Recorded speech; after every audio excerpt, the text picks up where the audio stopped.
Welcome to the Techmeme Ride Home for Tuesday, December 20th, 2022. I'm Brian McCullough. Today, Amazon settles 2 EU antitrust cases, an old crypto mystery resurfaces as dormant wallets spring back to life.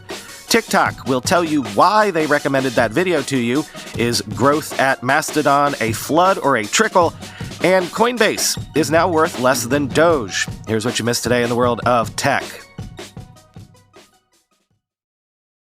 All right, let's see if we can pull this off. If I don't say his name, maybe I won't invoke him, sort of Candyman style.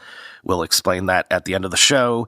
Amazon has agreed to settle 2 EU antitrust cases related to third-party sellers on its platform. Amazon won't be paying a fine because of the settlement and will adhere to the commitments made in the settlement for 7 years, quoting the Wall Street Journal. As part of the deal, Amazon is committing to giving third-party sellers that use Amazon an equal shot at being selected as the default option for the buttons in Amazon's so-called Buy Box and to qualify for its Prime shipping program. The Buy Box contains the Add to Basket and Buy Now buttons on the Amazon website. The company will also abstain from using non-public data about sellers on its marketplace to compete against them. The deal settles charges the EU leveled 2 years ago against Amazon for allegedly violating competition law by using non-public information from merchants in its competition against them. The EU since then has been investigating potential charges related to the Buy Box and Prime program. Amazon said Tuesday that it continues to disagree with several of the EU's allegations about its business practices, but engaged in a settlement to preserve its ability to serve customers and businesses in Europe, end quote.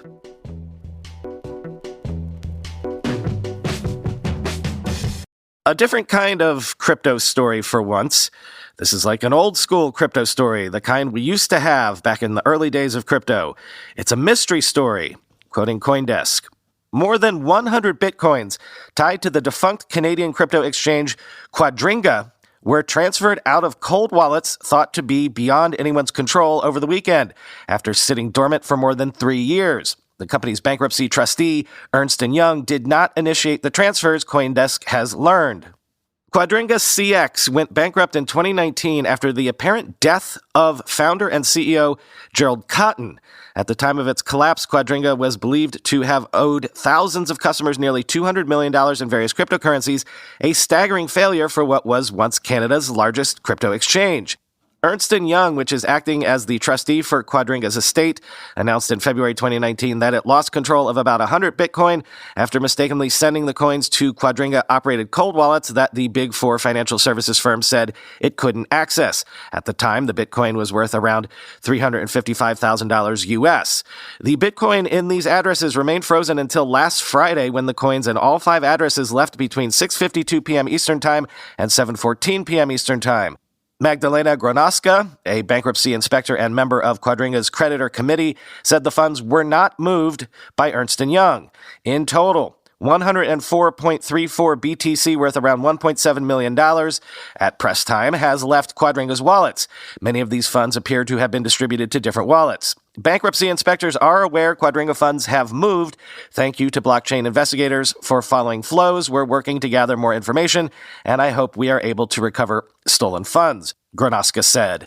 A spokesperson for EY and an attorney with Miller Thompson, which represents Quadringa's creditors, did not return requests for comment. In early reports, Ernst & Young said that Cotton, as the sole proprietor of Quadringa in its waning days, was the only person who could access its funds. Investigators claim that Cotton did not maintain clear records, part of why the effort to recover customer funds is dragging into a 4th year, end quote.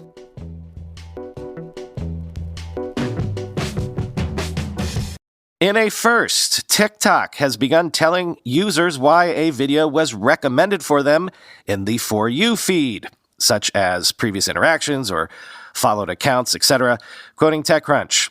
To understand why a particular video has been recommended to you in your For You feed, you can now tap on the Share panel and select the question mark icon called Why This Video. From there, you can see reasons why a particular video was recommended to you. You may be informed that you saw a particular video because of your interactions, such as content you watch, like or share, comments you post, or searches. Or you may be told that you have been shown the video because of accounts you follow. TikTok says you may also be informed that you were shown a particular video because it was posted recently in your region, or that the content is popular in your region. This feature is one of many ways we're working to bring meaningful transparency to the people who use our platform and builds on a number of steps we've taken towards that goal, the company said in a blog post. Looking ahead, we'll continue to expand this feature to bring more granularity and transparency to content recommendations, end quote.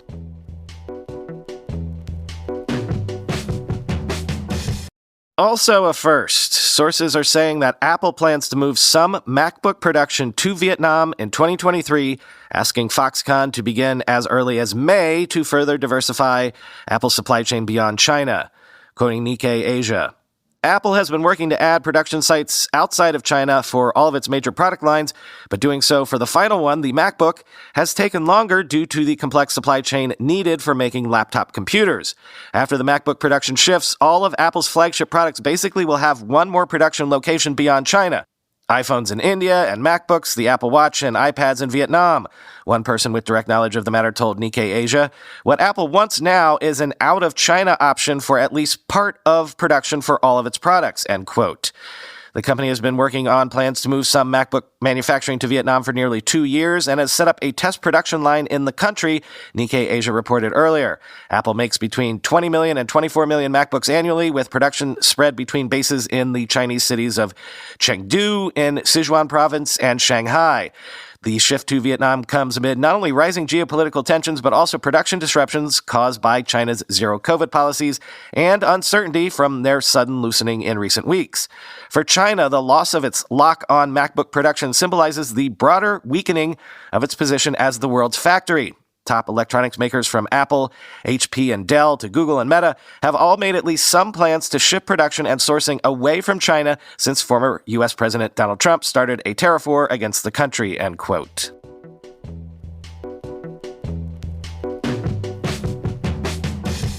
More data on how Netflix is doing with that whole pivot to ads thing. According to Antenna, 9% of Netflix's U.S. signups in November were for its ad tier. 57% of subscribers to the ads plan were rejoining or were new signups, while 43% were users that were downgrading from the subscription plan. So does that mix work for Netflix? It was the least popular plan selected over this period by users, but then Netflix doesn't exactly want everyone to switch over. They only want customers who they otherwise aren't making money from to join the ad tier. So it's a good sign, I guess, if more new users are signing up for ad-supported than existing users are downgrading to it. Quoting the Journal.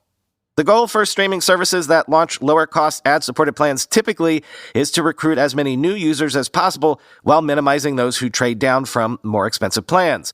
Warner Brothers Discovery-owned HBO Max, which launched its own $9.99 a month ad-supported plan in June 2021, had stronger early results, according to Antenna. HBO Max's ad-supported plan accounted for 15% of new U.S. signups in the first month, and only 14% of the new customers were downgrading from its premium tier. A Netflix spokeswoman said there were inaccuracies in Antenna's figures. Quote, it's still very early days for our ad-supported tier, and we're pleased with its launch and engagement, as well as the eagerness of advertisers to partner with Netflix, she said. Advertising for us is crawl, walk, run. We're definitely crawl right now, said co-chief executive Ted Sarandos earlier this month at an investor conference. Netflix hasn't publicly forecast how many new customers it expects the new plan to draw. By the end of November, 0.2% of Netflix subscribers in the U.S. were on the ad-supported plan, Antenna estimated. The streaming giant's overall customer additions in the U.S. in November were lower than they were in October, Antenna found. The new plan thus far is not moving the needle in boosting the average revenue Netflix gets from each subscriber, said Jonathan Carson, co-founder and chief executive of Antenna. Is this going to drive new incremental growth? It's super early, he said, end quote.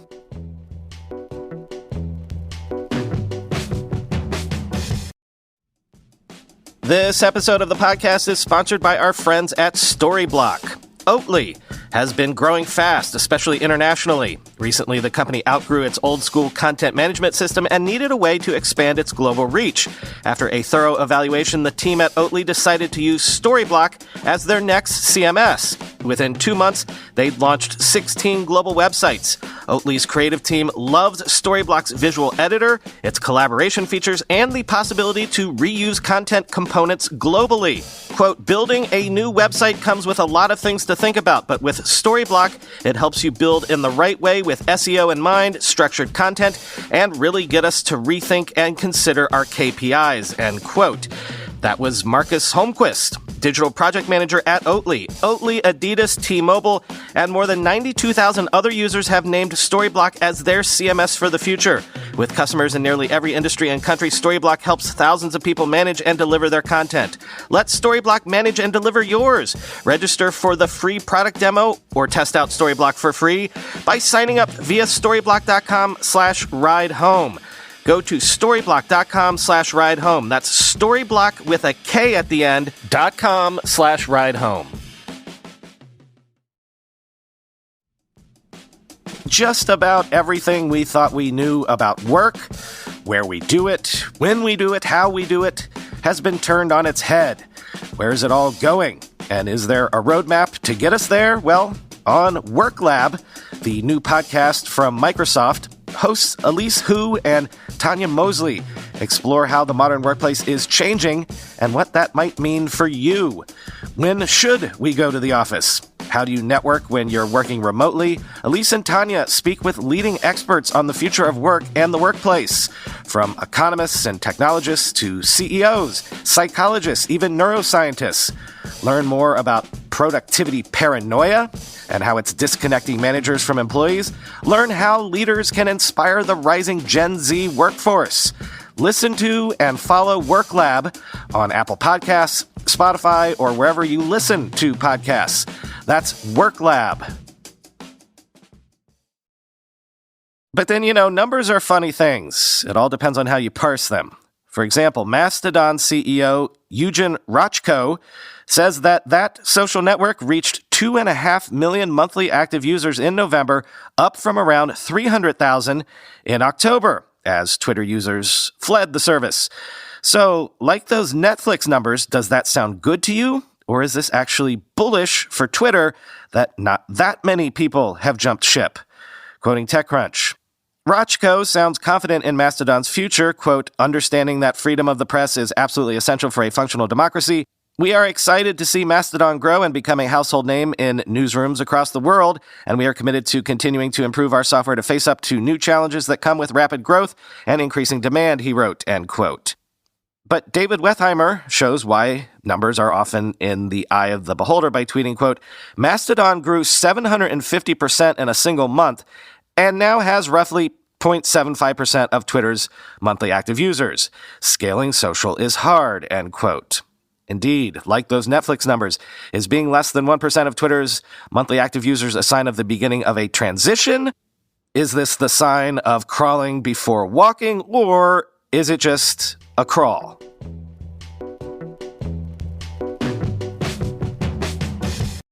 Auto parts maker Magna has agreed to acquire a driver assistance unit from SSW Partners for about $1.5 billion in cash and expects the combined sales of this unit to reach $3 billion in 2024.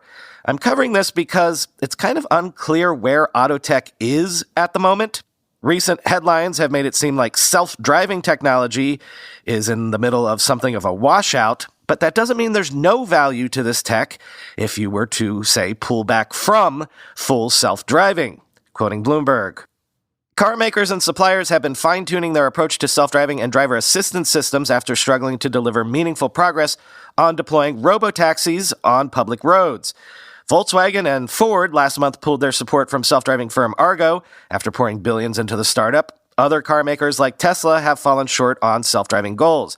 Magna's deal follows Qualcomm's partnering with private equity group SSW last year to take Veoneer private for $4.5 billion. The U.S. chip-making giant took the Arriver autonomous driving software operation, while SSW worked alongside Veoneer management to buy the rest of the Swedish company with plans to sell it onwards, end quote.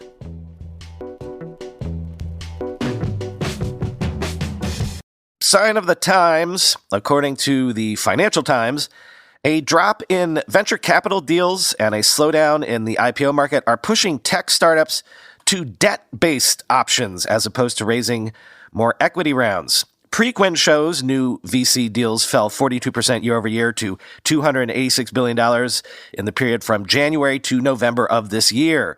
Quote, leading startups have been aggressively cutting costs, creating a wave of layoffs across the tech sector. Still, a growing number of companies are running out of cash and are seeking more creative funding arrangements, according to interviews with VCs, entrepreneurs, pension funds, and bankers. Company founders have entered into debt-focused deals such as bridge loans, structured equity, convertible notes, participating bonds, and generous liquidation preferences. These moves are designed to avoid a dreaded down round, accepting funding at a far lower valuation than a company had previously secured. Everyone is taking corrective action, said one investor based on Sand Hill Road, the California thoroughfare that is home to many of Silicon Valley's top venture capital groups, from Sequoia Capital to Andreessen Horowitz. As the market rout looks set to continue into next year, this person said that even founders of well-capitalized tech groups have had to ask, what are the adjustments we need so we can live longer? How can we punt financing from next year into 2024? End quote. Among the largest debt deals this year is Arctic Wolf, a cybersecurity company valued at $4.3 billion and backed by Owl Rock Capital, which raised a $400 million convertible note in October, twice as much as its largest equity financing. SoftBank-backed delivery app GoPuff raised a $1 billion convertible note in March and has explored plans to borrow more since then, despite raising more than $2 billion last year, which had boosted its valuation to $15 billion by mid-2021. These deals come with a conversion premium, which allows their backers to convert shares at a higher price than an eventual IPO. Such deals represent a bet that the company will trade higher after going public. Convertibles kick the can down the road, said Chris Evdaman, a private company's investor at Ballygifford. They are mostly being led by existing investors who are saying, we also don't want to get into this unpleasant valuation discussion right now, end quote.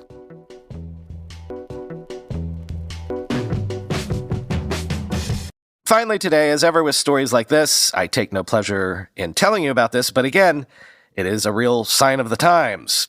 As of last night, Coinbase's market cap is $1 billion less than the market cap of Dogecoin, quoting Bloomberg.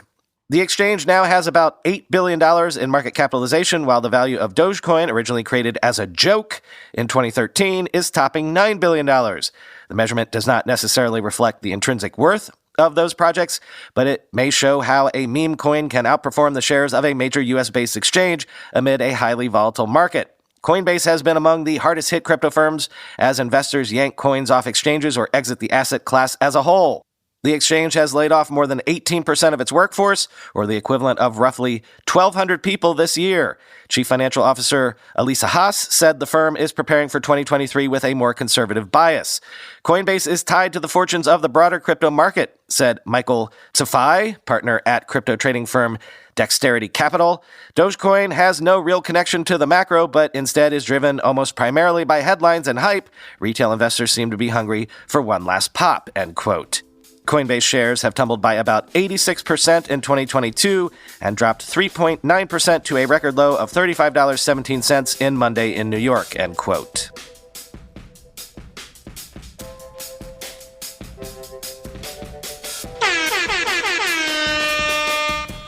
We did it, everybody! We went an entire episode without saying the words Elon Musk.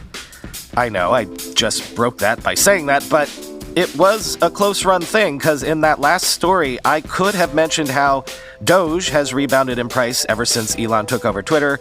But still, let's chalk this up as a win for my sanity, nonetheless.